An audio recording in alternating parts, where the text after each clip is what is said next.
안녕하세요. 이현수입니다. 이런 좋은 기회에 지역사회에 대해서 같이 얘기해 줄 수 있도록 자리 마련해 주신 이송란 교수님 또 같이 준비해 주신 담당자 여러분 감사합니다.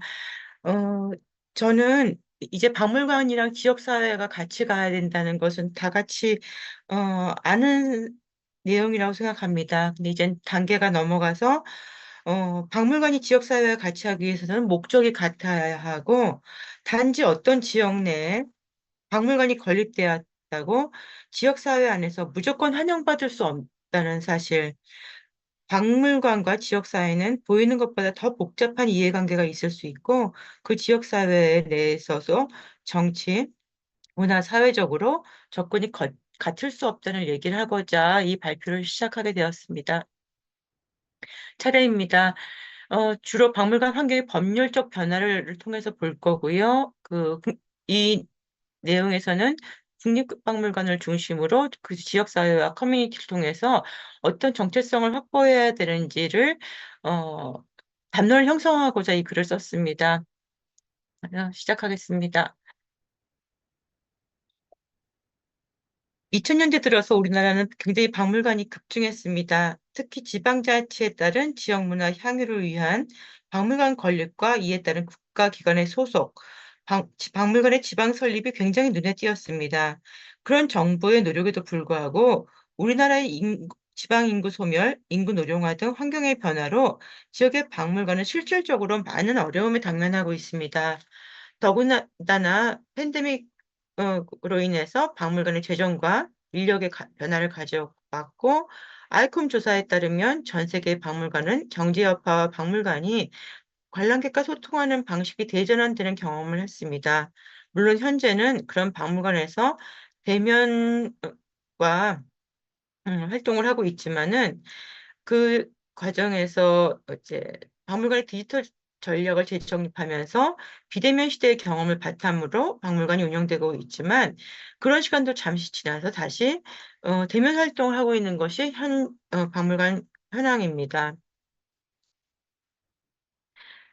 세계적인 박물관은 무력 갈등과 인종차별로 인해서 인권 문제, 인구 노령화, 기후 위기, 세대 간 갈등으로 지역 세계를 맞아 지역 공동체를 적극적으로 대변하는 일이 현실이 되긴 했습니다.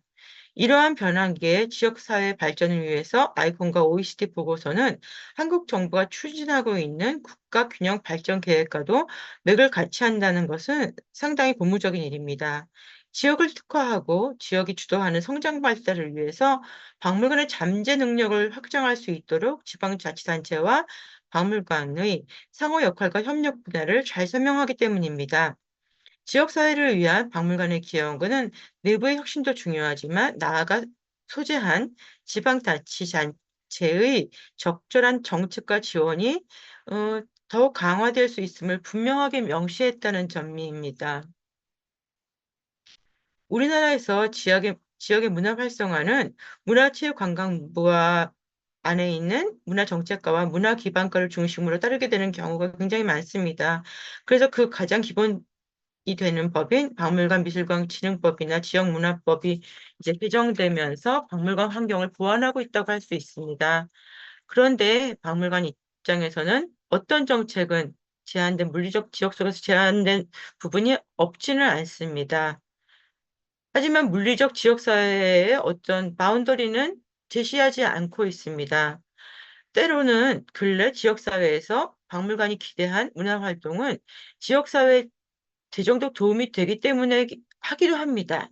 하지만 해당 지역사회와 박물관의 이해관계가 단순하지 일도 아니고 때로는 지역에 있는 박물관이 지역 문화를 대표하기도 하지만 설립 과정에서 특정 지역의 지역 문화와 연관성이 없어서 설립되기도 합니다.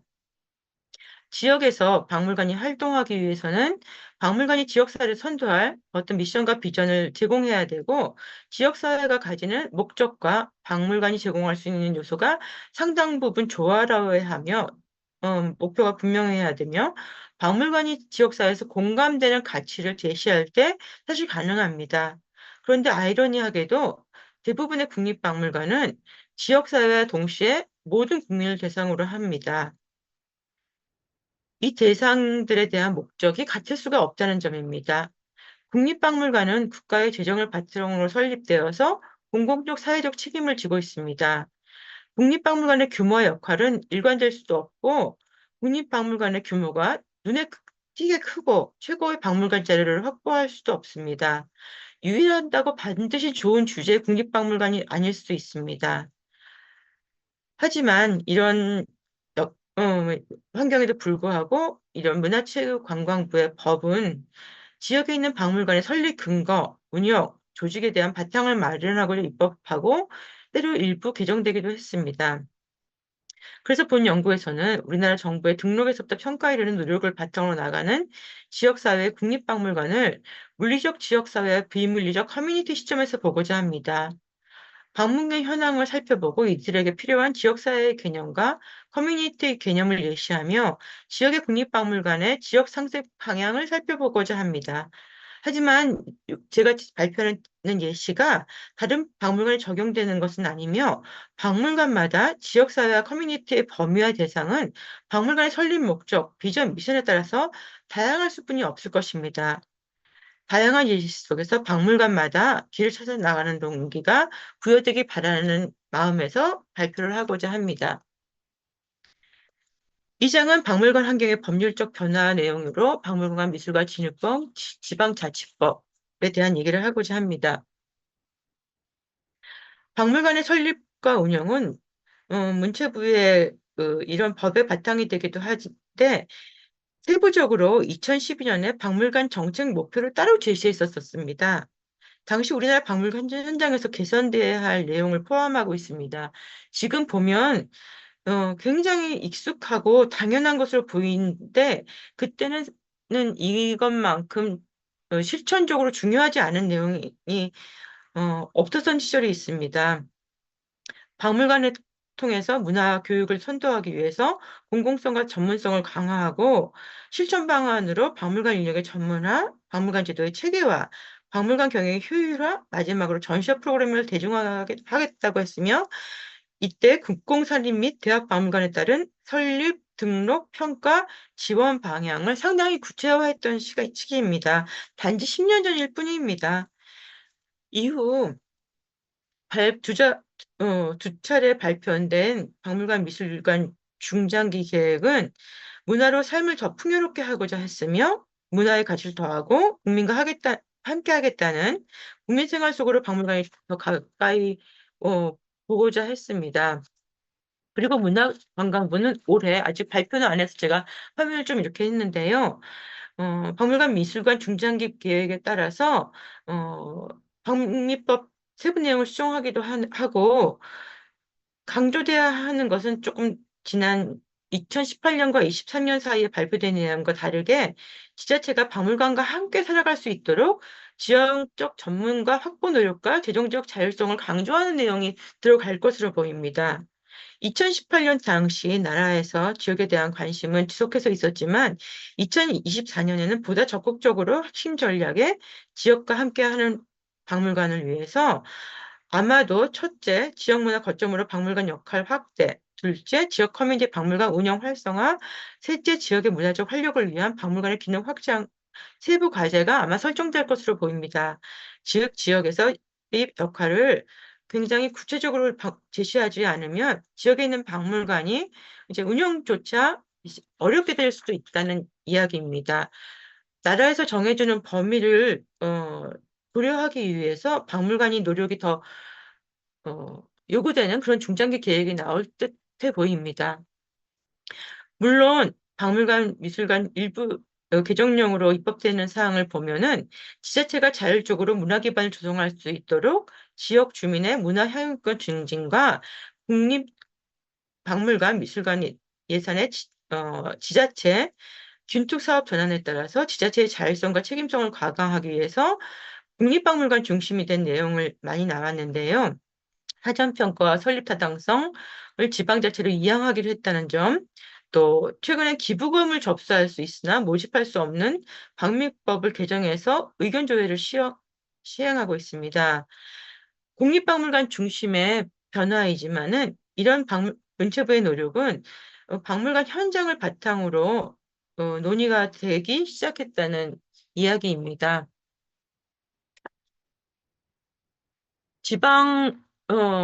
지역정책과의 지역문화진흥 계획이라는 게 있는데요. 이거는 지방문화법을 기초로 하고 있고요. 이 법은 또한 지방자치법을 행정안전부의 지역 지방자치법을 바탕으로 하고 있습니다. 지방자치단체의 종류와 조직 운영, 주민의 지방자치 행정 참여에 관한 사항과 국가와 지방단체 사이의 기본적인 관계를 나라에서 정했습니다. 지방 행정을 민주적이고 능률적으로 수행하고 지방을 균형 있게 발전시키며 대한민국을 민주적으로 발전시키는 것을 목적으로 합니다. 지방단체 종류는 특별시, 광역시, 특별자치, 시도 외에 작게는 시, 군도 포함합니다.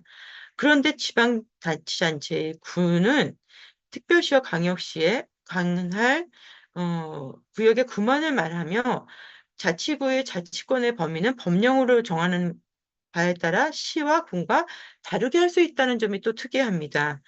나아가 지방자치단체 외에 특정한 목적을 수행하는 데 필요하면 따로 특별지방자치단체를 설립할 수 있다고 합니다. 이런 것을 바탕으로 지역문화진흥법이 설치되고 있고요. 그래서 지방마다 우리가 보여줄 수 있는 문화가 무엇이냐를 많이 고민하게 되었습니다. 문체부가 발표한 것에 따르면 최근 박물관 미술관 수는 양쪽으로 꾸준히 증가하고 있고, 인원수도 상당히 늘고 있지만은, 그 과정에서 이제 거치는 과정에서 평가 인증제가 조금 더 활발하게 시행이 됐는데, 어, 이런 것을 통해서 문체부가 했던 일이 과연 지방에 있는 박물관과 지역민을 위한 것이었는지 의문을 들게 하기 때문입니다. 왜냐하면 최근 조사에 따르면은 박물관에 가는 32%의 사람들이 거주하지 않는 타 지역으로 가서 박물관을 이용한다는 통계가 있기 때문입니다. 반면에 지역에 있는 문화의 집, 시설문화센터, 민간공연장, 대학 부설 사회문화교실, 생활문화센터, 문예회관은 거주지 내에서 활용하고 있지만은 박물관은 다른 도시를 가는 것을 즐겨한다는 점입니다. 특히 다른 도시로 가서 박물관을 이용하는 이용자들은 인천에 사는 사람들이 가장 높고 거의 90%에 이르르고요. 경북은 66.4%, 경남은 58.2%.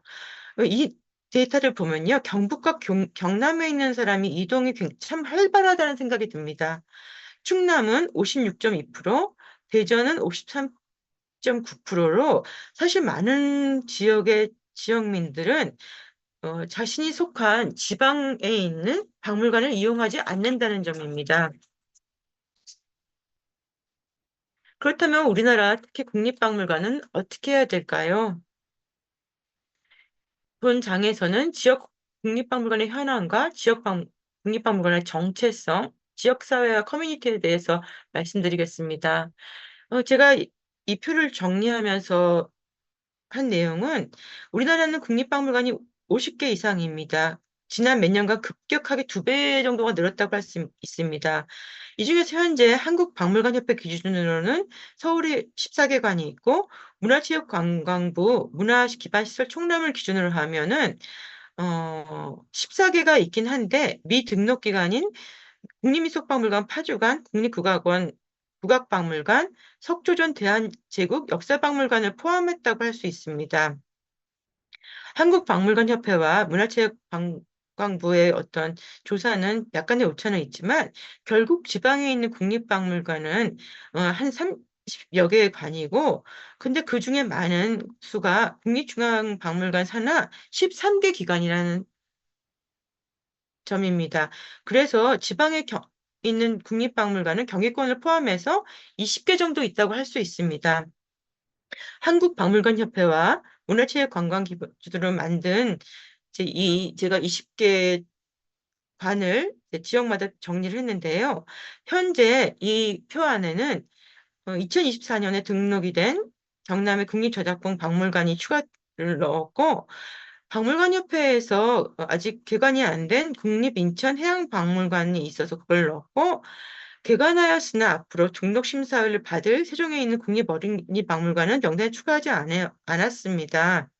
하지만 이 표는 그런 누굴 넣고 누굴 안 넣고 이런 걸 보여주는 게 아니라 우리나라 행정부에 따라서 행정부 정부 조직법에 따라서 얼마나 다양한 박물관이 있는지 한번 살펴보기 위함입니다. 19부 3처 19청에 구성되고 있는 우리나라 정부 조직법인데 박물관은 문화체육관광부, 해양수산부, 농림부, 통일부, 국방부, 여성가족부, 산림청, 국세청, 보건복지부 등을 중심으로 문화재청, 국세청, 산림청, 그리고 다양한 재단과 협회, 위원회들의 산하입니다. 2023년 문화체육관광부는 박미법에 따라서 등록 후 3년이 지난 국립박물관 49개를 재평가했습니다. 3년마다 진행하는 이 평가에서는 설립 목적의 달성도, 조직 인력 시설 및 재정관리 적정성, 자료의 수집과 관리의 충실성, 전시 개최 및 교육 프로그램의 실적, 공적 책임 5개 범주의 13개 지표를 평가를 했으며 기관 운영에 대한 평가에서 일정 점수를 받은 국립박물관 33개를 평가 인증을 받게 하고 67.3%의 결과를 발표했습니다. 그중에서 국립박물관 평가 인증에서 제일 높은 점수가 나온 부분은요, 대부분이 전시 개최 및 교육 프로그램 실적 달성도가 84.1%였는데, 대부분 기관이 코로나19 상황임에도 온라인 서비스 등을 제공하며 상당히 높은 평가를 받았습니다. 반면, 공적 책임 국가기관인 국립박물관이 상대적으로 굉장히 낮아서 71.7%로 나타났고, 따라 국립박물관의 국립기관으로서의 상생협력 방안의 마련성이 필요해 보이게 되었습니다. 본 연구에서는 평가 인증 여부는 평가 인증이 통과한 기관과 개관 후 3년이 지나지 않은 기관을 중심으로 표시했으며 표시하지 않은 기관은 평가 인증 여부와 결과와 확인하지는 않았습니다. 이 평가 지표에 대한 여러 가지 얘기가 있는데요. 이 평가 지표는 이런 것을 안 맞춘 기관을 점수를 깎겠다가 아니라 이런 것들을 해서 박물관이 더 나아졌으면 좋겠다 하는 연구 결과를 통해서 나온 거기 때문에 이 내용에 대한 범주와 지표에 대한 내용이 여러 가지 논란이 있지만 저는 여기서 거기에 대해서는 말을 하지를 않고자 합니다. 국립중앙박물관이 2023년에 420여만 관람객을 맞이했습니다. 각 박물관은 규모 측면에서 다양한 인력과 재정 측면에서 비교할 수 없는 수준입니다. 국립의 기준이 모호합니다. 모든 국립박물관이 국보급 박물관 자료를 확보하거나 할 수도 없습니다. 하지만 국립중앙박물관이 이렇게 했었을 적에는 타 국립박물관들이 약간 걱정을 하고 마음이 철렁한 부분이 없지 않아 있습니다. 그런데 국립중앙박물관이 또 만의 고민이 있습니다. 이렇게 관람객을 맞이했는데 지방 소속 박물관을 포함해서 1,000만 관람객으로 세계적인 조사 대상 박물관 가운데 6위를 차지했는데 국립중앙박물관은 지역 문화 활성화를 위해서 노력을 하지 않을 수 없는 책임을 갖게 되실 것입니다. 그래서 국보순회전 모두의 곁으로 이건희 컬렉션 지역 순회전 같은 것을 통해서 전국에 10개 소속 국립박물관을 옮겨서 상설 전시에 활용하고 또 온라인에 2021년 이 회장 유족 축으로 받은 2만여 점을 기증받아서 20년 동안 20년에 소장품을 등록했습니다. 국립중앙박물관의 어떤 수집가의 초대는 성공적인 개최에 잇따라서 광주박물관, 대구박물관, 청주박물관 등에 갖고 지역민의 호응을 받았으며 큰 호응에 따라 제주박물관, 춘천박물관에서 특별 순회전을 했습니다. 이러한 국립중앙박물관의 노력하는 와중에 타 박물관도 아래와 같은 관람 인수, 인원, 일일 평균 관람자를 이제 확인하게 되었습니다. 일일 평균 관람자가 40인 정도 되는 때도 있고요. 60인 정도 되는 때도 있습니다. 물론 국립중앙박물관이 몇만인 거에 비하면 어, 이런 숫자를 비교하고자 하는 게 아니라 국립박물관이 나가야 될 부분을 어떻게 고민하느냐 하는 어떤 축적인 얘기를 하고자 함입니다. 표를 보셔서 아시겠지만 국립중앙박물관이 이렇게 노력하는 중에 또 일본 국립박물관도 상당히 노력을 했고 조사 대상 국립박물관은 국립박물관으로서 운영이 어려워서 휴관을 한 곳도 있습니다. 일일 방문객 수가 100명 미만인 몇 개관은 자발적인 전시 관람을 위한 방문이기보다 프로그램 운영 참가자들을 포함해서 도출된 결과라고 짐작됩니다. 지역의 박물관을 이용자가 적을 때는 박물관 입장에서 외부의 관련 커뮤니티에 힘을 더해야 하고 때로는 운영 방법을 바꿔야 하지 않을지 몹시 고민되겠다 하고 짐작이 됩니다.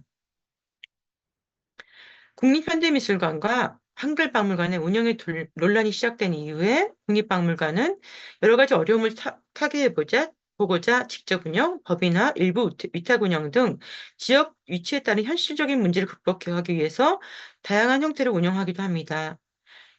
예로 국립 어, 국립등대박물관이나 그 전쟁기념관 같은 경우는 음, 위탁 운영이 되는 경우도 있는데요. 지역사회 내 관심으로 이어지는 경우를 기대하기 때문에 그렇기도 하고, 민간 사업자들의 경쟁 속에서 운영의 전문성과 효율성을 발휘하기를 기대하기 때문에 그렇기도 합니다. 또는 박물관 고유의 기능에 대한 염려와 지속적인 박물관의 조직 분장에 대한 책임이 우려가 되기도 합니다. 특히 2015년 해양수산부의 국립해양박물관이 국립해양박물관법에 따라 공무원 조직의 경직성과 비전문성을 고려해서 민간 주도의 창의성과 효율성을 위한 조직을 고려하기 시작했고, 민간 주도로 전문 인력이 쉬운 영입과 재정 확충의 문제로 특별법을 기본으로 한 특수법인이 설립되었습니다. 물론 이 특수법인 아래에서 수익 증가로 인한 박물관의 공공적인 책임에 대한 고민은 순수한 박물관의 연구 기능, 수집 보존 등 소홀을 할지도 모르겠다는 걱정, 박물관의 자율성이 보장되지 않을 수 있다는 염려 등이 있고 조직 내 외부 인사에 대한 우려도 컸습니다. 그리고 이것이 과연 국립의 모습일까에 대한 고민도 컸습니다. 몇 가지 예시를 들겠습니다. 1985년 개관한 국립등대박물관입니다. 국립등대박물관은 포항에 있지만 국립학로기술협회 소속 국립학로표지교육연수센터 산하에 있고 이 기관은 여수에 있습니다. 이후 해양수산부는 2012년에 국립등대박물관 외에 2015년에 법인 체제에서 운영되는 국립해양박물관을 필두로 바다의 근처에 있는 박물관에 준공에 힘쓰고 있습니다. 2013년 정부 조직 관리 지침의 신설 및 전시 연구 조직의 법인화 원칙에 따라서 법인으로 2014년 서천에 국립해양생물자원관 시큐리움이 2015년에 개관했고 울진에 해양박물관이 있으며 2014년에는 인천의 국립인천해양생물관 외에 2025년에는 청주의 미래해양과학관을 설립을 하고 있습니다. 목표를 하고 있습니다. 그래서 국립해양박물관이 실질적으로 네다섯 개가 마련이 된다고 할 수 있습니다. 다시 그 국립해양박물관 소속 등대박물관의 내용을 잠깐 보면요. 항로표지교육센터의 교육 목적이 아래와 같습니다. 첫째, 항로표지 분야 전문 인력 양성과 교육. 둘째, 미래를 위한 글로벌 인재 양성 및 항로표지 분야 전문의의 자긍심 고취. 셋째, 항로표지 시설에 대한 국민의 올바른 이해 및 해양 안전 시설의 확산을 설정했고, 사업 내용으로 첫째, 항로 분야에 대한 전문적인 양성, 교육 지원, 관리. 둘째, 기본교육, 심화교육, 전문교육, 자격증 교육, 해설사 교육 운영. 교육 프로그램 개발 및 교육, 전문 인력 양성 교육을 위한 조사 연구, 그리고 그 밖에 전문 인력 양성을 위한 필요하다고 인정되는 일반 국민 대상 학로 표지 역할과 이에 로드맵 을 위한 교육 및 홍보를 맡고 있습니다. 근데 여러분이 그걸 들으시면서 이게 국립박물관, 등대 박물관의 교육 목표인지 국립한국표지교육센터의 목적인지 조금 헷갈리지 않으십니까? 박물관의 업무와 이런 기관의 관계가 독립성이 확인되지 않았으며 상당히 유사한 활동을 하고 있다는 것입니다. 국립조생박물관은 국세청 산하입니다. 좋은 전시와 프로그램으로 더구나 최근 굉장히 공격적인 메타버스까지 노력이 대단한 곳입니다. 하지만 메타버스를 열어놓고서 운영을 못했었습니다. 국세청의 교육과 기능과 역할이 어쩌면 분명하지 않았었기 때문일 수도 있습니다. 국립산업박물관을 오래간만에 홈페이지를 보는데 너무 힘들더라고요. 산림청 산하인 줄 알았더니 한국등산 트레킹 지원센터로 바뀌어 있었습니다. 2014년에 개관했지만 어, 10년이 지난 2023년에 첫 평가를 받은 기관입니다. 산림청 산하라고는 하지만 홈페이지조차 독립되어지지 않은 한국등산 트레킹 지원센터 소속입니다. 관장 포함 10명의 조직된 박물관으로 이세장이 있는 한국 트레킹 지원센터이니 공공기관의 성격은 사실 이런 기관들이 거의 기업박물관과 비슷하다고 보입니다. 박물관에는 고3 체험실, VR 체험실, 산악 체험실, 한산악 교실들, 전시 공간 외에 많은 공간으로 체험으로 채우고 있습니다. 강사를 위탁 운영하고 있습니다. 그런데 2018년 박물관 옆에 개관한 국립등산학교는 박물관과 어떤 관계인지 사실 의문이 듭니다. 왜냐하면 박물관 옆 건물에서 더 활발한 교육 활동이 1년 내내 온종일 1년 24시간 365일 벌어지기 때문입니다. 국립산악박물관 옆 국립등산학교에 대한 의문은 여러 경로에 쏟아집니다. 당시 기재부에서 국가에서 이런 것까지 지원해야 하느냐는 기사가 나왔을 정도로 정체성이 불분명하며 학교지만 정규 프로그램이 아니라 사설 아카데미와 같은 기능을 했었기 때문입니다.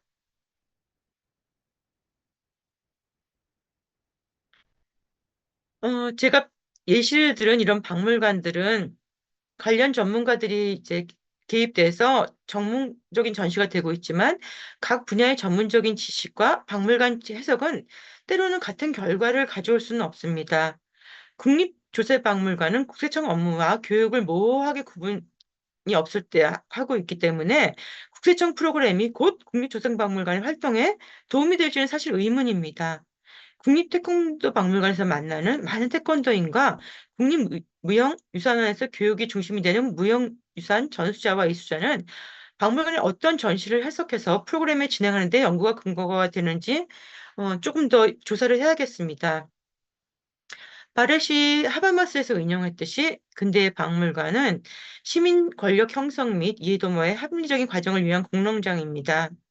박물관이 공론장일 때는 때로는 정치적 기능을 담당해서 여론의 힘을 모을 수 있는 장소이며 또 기관으로 발전해서 인류의 역사가 발전할 수 있는 기본 토대가 되는 민주주의의 이념이 실천되는 곳이라고 했습니다. 즉, 박물관은 시민의 권리가 성장하기 위해 모임과 장소뿐만이 아니라 어떤 장소의 제공, 독서 클럽 같은 시민의 사회화 통합 문화 전승을 담당하는데 이러한 시각은 박물관이 문화기관으로 박물관의 지역 사회의 역할을 다양화하는 기반이 되게 합니다. 그런 점에서 국립태권도 박물관이나 국립무형유산원에서 벌어지는 일은 근거가 없는 일은 아닙니다. 하지만 크롭과 왓슨이 해석을 보면 박물관과 지역사회 관계는 상당히 다층적이고 다면적입니다. 박물관이 속한 지리적 지역사회 개념 외에 집합적 개념으로 박물관이 소장하고 있는 박물관의 자료의 생산자나 원소정자인 인종문화집단과 같은 기초 공동체도 포함합니다. 박물관 직종을 바탕으로 박물관 이용자를 포함한 박물관의 지역사회를 위한 박물관 공동체도 만들어야 합니다. 지역사회 물리적 공간과 비물리적 공간은 어쩌면 서로 상생하고 서로 공통적이기도 하고 서로 따르이기도 하고 때로는 겹치기도 합니다. 지역사회는 지역성을 토대로 한 개념, 지역성을 넘어서 공통적 이해관계나 특성을 가진 집합적 개념으로 나눌 수 있기 때문입니다. 박물관은 물리적 지역사회와 비물리적 지역사회, 지역사회 안에서의 커뮤니티를 위한 문화, 사회, 정치, 경제적인 역할을 하기도 합니다. 박물관은 문화적, 정치적, 경제적, 사회적 지역과 상생합니다. 박물관이 문화적으로 지역사회를 보존하거나 지역유산의 보존과 복원, 문화의 중심점으로 교육을 지원하기도 합니다. 정치적으로 지역사회 구성원들의 삶의 질을 더 나아지게 하거나 문화 기반 시설의 발전을 촉구하기도 합니다. 물론 경제적으로 박물관이라는 문화시설을 통해서 문화적 활동을 지원합니다. 박물관은 사회적으로 지역 공동체의 정체성을 형성하고 소속감이나 자부심을 부여하는 역사적 가치를 가지기도 합니다. 마스는 문화, 정치, 경제, 사회 접근 외에 박물관 지역 사회 이용자를 어, 좀 전에 슬라이드에서 보여준 것 같이 분류했습니다. 이러한 해석적 분류는 박물관의 지역사회에 대한 다면적이고 다층적인 시각을 제시합니다. 지리적 구분, 역사적이고 문화적인 지역의 공유, 인구 통계, 사회학적인 경제적인 요소, 특정 지식의 공유, 다른 지역과의 배척성, 오감, 직감, 감성 등의 가치에 따른 관람 유형의 정체성을 우리는 분류해야 됩니다. 셰퍼드는 박물관은 살아있는 시설이 아닌 기관이기 때문에 지역사회 기반 협력은 지역사회 이해관계자로서 박물관의 역할을 확대하며 변화한다고 했습니다. 때로는 박물관의 촉매자 및 대응을 위한 교육자의 역할을 확대한다고 할 수 있습니다. 반면 지역사회가 세계화 점점 복잡해지고 다양해짐에 따라서 필요한 기술과 자원을 박물관이 직접 모두 보완할 수 없기 때문에 지역사회와 이해관계자를 통해서 박물관이 필요를 하는 부분을 더 갖추어야 하며 한편 청중에게 귀 기울이는 정교한 기술을 공유하고 확보해야 된다는 책임감이 있습니다. 박물관이 추구하는 새로운 세대의 협력은 물건이나 서비스를 같이 제공하는 게 아니라 목표를 같이 한 지역 공동체와 함께 필수한 적인 경험을 공유하고 형성하는 것입니다. 오늘은 박물관과 지역사회와 협력할 세부 사항을 제시했습니다. 박물관은 지역사회 내에서 지식과 기술을 넓히는 장소로 유용하게 활용되고 있다고 했습니다. 박물관은 박물관 이용자들이 원하는 지식과 기술 그리고 그 이상을 제공하고자 하는 데 목적을 하고 있고 다양한 박물관 자료를 가진 보편적이고 잠재적인 장소라고 했습니다. 더군다나 굉장히 특정한 대중이 늘어나고 있는 현재 박물관의 지역사회와 같이 하고 있다는 것을 스스로 증명하는 책임을 가지게 되었습니다. 결론입니다. 국립박물관은 국가의 재정을 바탕으로 설립된 기관이라 모두 운영과 예산에서 더할 수 없는 공공적이고 사회적인 책임을 느낄 것입니다. 하지만 국립박물관의 규모 외 여러 사항은 설립되는 국립박물관의 타당한 역할에 따라 다를 수뿐이 없습니다. 이런 점에서 국립박물관의 규모가 최고로 좋고 최고로 좋은 박물관 자료를 확보할 필요는 없습니다. 하지만 그들의 노력은 국립급 또는 국보급으로 책임을 지고 가야 되지 않는가 하는 어려움이 있습니다. 우리나라 법령에서는 지역사회 범위가 물리적인 것을 현재 바탕으로 하고 있습니다. 각 지방자치단체의 조직과 업무의 구분을 위한 기초라고 할 수 있습니다. 그런데 물리적 지역사회만큼 조사가 연구되어야 할 대상은 지역의 커뮤니티도 합니다. 이미 많은 지방 국립박물관이 관련 산업 종사들의 취업, 재교육, 일반인 대상 교육에 힘을 쏟고 있습니다. 그 안에서 박물관 역할은 어떻게 전문가가 되고 있는지 그 교육이 수집과 연구를 축적하는 과정에서 나온 내용인지 궁금하지 않을 수 없습니다. 박물관의 운영은 물리적인 지역과 비물리적 관계 분야의 사람들에 의해서 복합적으로 운영되고 있습니다. 방법이 다 다를 것입니다. 지역 소멸 위기에 있는 지방 박물관들이 여러 방향이 예시가 제시되고 있는 지금 박물관 스스로 지역과 상생할 수 있는 자생력을 기본적으로 기대하게 됩니다. 자생력은 박물관의 위치도 건축물도 아니고 조직적으로 축적된 전문 인력을 역량을 개발하겠다고 하는 그런 어떤 기관에, 그걸 설립한 기관의 어, 철학이라고 생각합니다. 박물관이 시설이 아닌 기관인 이유이고, 기관의 선도적인 조직 운영은 결국 박물관마다의 정체성을 확립하는 기초라고 생각합니다. 이상으로 발표를 마치며 이 시간 이후에 토론을 통해서 많은 좋은 말씀 듣기를 기대하고 있습니다. 발표 마치겠습니다.